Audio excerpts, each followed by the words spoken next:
Alam niyo ba, once in my life, pinagpalit ako. Pinagpalit ako. At ang reason, kasi raw strong ako. Kasi raw alam niya na kaya ko mag-move on kahit wala siya.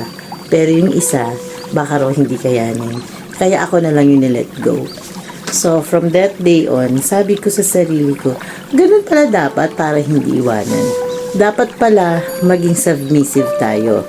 Dapat pala tayong mga babae is susunod lang sa ating mga karelasyon. Kasi nga, di ba, sabi, yung mga lalaki, sila yung top. Bali, tayo daw is hinugot sa tadyang ng mga kalalakihan. So, ang ginawa ko, dun sa sumunod kong relasyon, ayun, nagpakabait ako. Pinakita ko na hindi ko kayang mabuhay nang wala siya. But then, alam nyo ba, iniwan pa rin ako. So, ano ang moral ng aking story? Kahit ano ka pa, kahit sino ka pa, kung iiwan ka talaga eh.